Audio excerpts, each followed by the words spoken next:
ডিমের তো অনেক রেসিপি আপনারা আগেই ট্রাই করেছেন, বাট একবার এই রেসিপিটা ট্রাই করে দেখুন। হাতে মাত্র 15 মিনিট সময় থাকলে খুব সহজেই বানিয়ে নিতে পারবেন।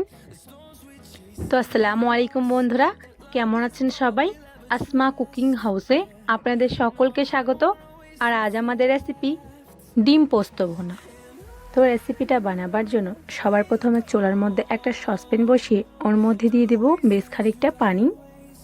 এরপর ওর মধ্যে একটা একটা করে ডিমগুলো দিয়ে দেব। এখানে টোটাল আমি 6টা ডিম নিয়েছি, আপনারা চাইলে ডিমটা বেশি কমও নিতে পারেন। এরপর ডিমের মধ্যে দিয়ে দেব 1 চামচের মতো লবণ, যাতে ডিমগুলো না ফাটে। এরপর ঢাকা দিয়ে সিদ্ধ হতে দেব।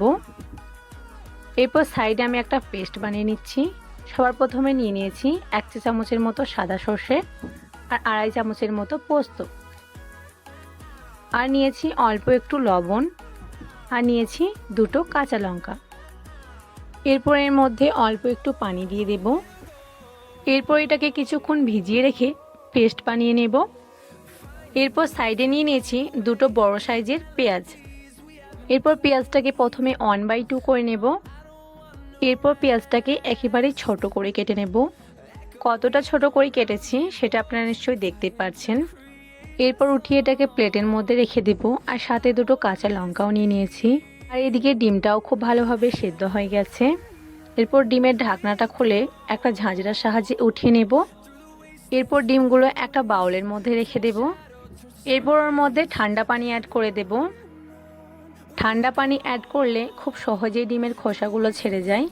দেখতে পাচ্ছেন ডিমের খোসাগুলো কত সুন্দরভাবে ছেড়ে গেছে, এবং ডিমগুলো খুব সুন্দরভাবে ছোলা হচ্ছে। সমস্ত ডিমগুলো ছোলা হয়ে গেলে সাইডে একটা প্লেটের মধ্যে রেখে দেব। এরপর একটা ছুরির সাহায্যে সমস্ত ডিমগুলো 1/2 করে কেটে নেব। আপনারা নিশ্চয়ই দেখতেই পাচ্ছেন এখানে সমস্ত ডিমগুলো আমি 1/2 করে নিয়েছি। এরপর এটাকে তেলের মধ্যে দিয়ে ভেজে নেব। সেই জন্য চুলার মধ্যে একটা কড়াই বসিয়ে ওর মধ্যে দিয়ে দেব বেশ খানিকটা সর্ষের তেল। তেলটা হালকা গরম হয়ে আসলে ওর মধ্যে দিয়ে দেব কালারের জন্য অল্প একটু হলুদের গুঁড়ো আর অল্প একটু লবণ। এরপর নেড়েচেড়ে একবার ভালোভাবে মিশিয়ে নেব। এরপর ওর মধ্যে দিয়ে দেব কেটে রাখা ডিমগুলো দেওয়ার সময় কাটার দিকটা তলা দিকে দিতে হবে, না হলে কিন্তু ডিমের কুসুমগুলো বেরিয়ে যেতে পারে। সমস্ত ডিমগুলো দিয়ে কিছুক্ষণ ভেজে নেব। এরপর একদিক ভাজা হয়ে আসলে অপর সাইডটা উল্টে দেব। সমস্ত ডিমগুলো উল্টে পাল্টে এরকমভাবে ভেজে নিতে হবে। ডিমগুলো ভাজা হয়ে গেছে, এরপর উঠিয়ে নেব। আপনারা দেখতেই পাচ্ছেন এখানে ডিমগুলো আমি কতটা লাল লাল করে ভেজেছি। আপনাদেরকেও ঠিক এরকমভাবেই ভেজে নিতে হবে। এরপর ওই ডিম ভাজা তেলের মধ্যে দিয়ে দেব কুচি করে রাখা পেঁয়াজ, আর দিয়ে দেব 2টো চেরা কাঁচা লঙ্কা। এরপর নেড়েচেড়ে বেশ কিছুক্ষণ ধরে ভেজে নিতে হবে।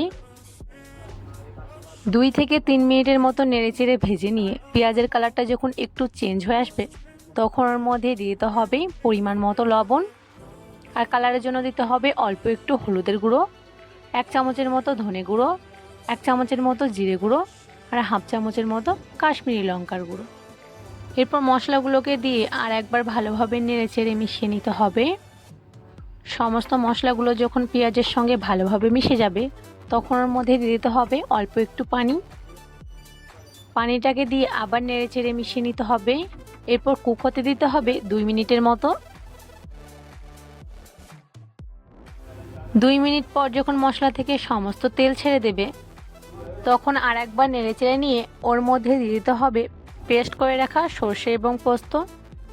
সমস্ত পেস্টটা ওর মধ্যে দিয়ে 1 বাটি পানিও অ্যাড করে দিতে হবে। পানিটাকে দেওয়ার পর আবার নেড়েচেড়ে সব কিছু একসঙ্গে ভালোভাবে মিশিয়ে নিতে হবে। এরপর ঝোলটা যখন ফুটে উঠবে, তখন ওর মধ্যে ভেজে রাখা ডিমগুলো একটা একটা করে দিয়ে দিতে হবে। সমস্ত ডিমগুলো দেওয়া হয়ে গেলে ওপর থেকে একটু কাঁচা সর্ষের তেলও দিয়ে দিতে হবে, আর ফ্লেভারের জন্য ওপর থেকে 7 থেকে 8টা কাঁচা লঙ্কা দিয়ে দিতে হবে। এরপর চুলার আঁচটা একেবারে লোতে করে ঢাকা দিয়ে রান্না হতে দিতে হবে প্রায় 4 মিনিটের মতো।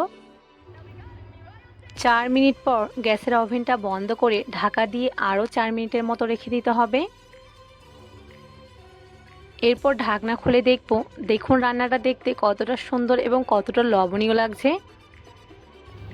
এরপর ওপর থেকে ধনেপাতা কুচি ছড়িয়ে দিলেই আমার ডিম পোস্ত ভুনা রেসিপি রেডি। তো আমার এই ডিম পোস্ত ভুনা রেসিপিটা আপনাদেরকে কেমন লাগলো অবশ্যই কমেন্ট করে জানাবেন। আর আমার ভিডিওটা যদি ভালো লেগে থাকে অবশ্যই একটা লাইক করবেন আর চ্যানেলটা সাবস্ক্রাইব করে রাখবেন, যাতে ভিডিও আপলোড হলে সবার প্রথমে আপনার কাছে পৌঁছে যায়। তো আজকের ভিডিওটা এই পর্যন্তই, দেখা হবে নেক্সট কোনো ভিডিওতে ইনশাআল্লাহ। ততক্ষণ আপনারা ভালো থাকুন এবং সকল মানুষকে ভালো রাখার চেষ্টা করুন। আল্লাহ হাফিজ।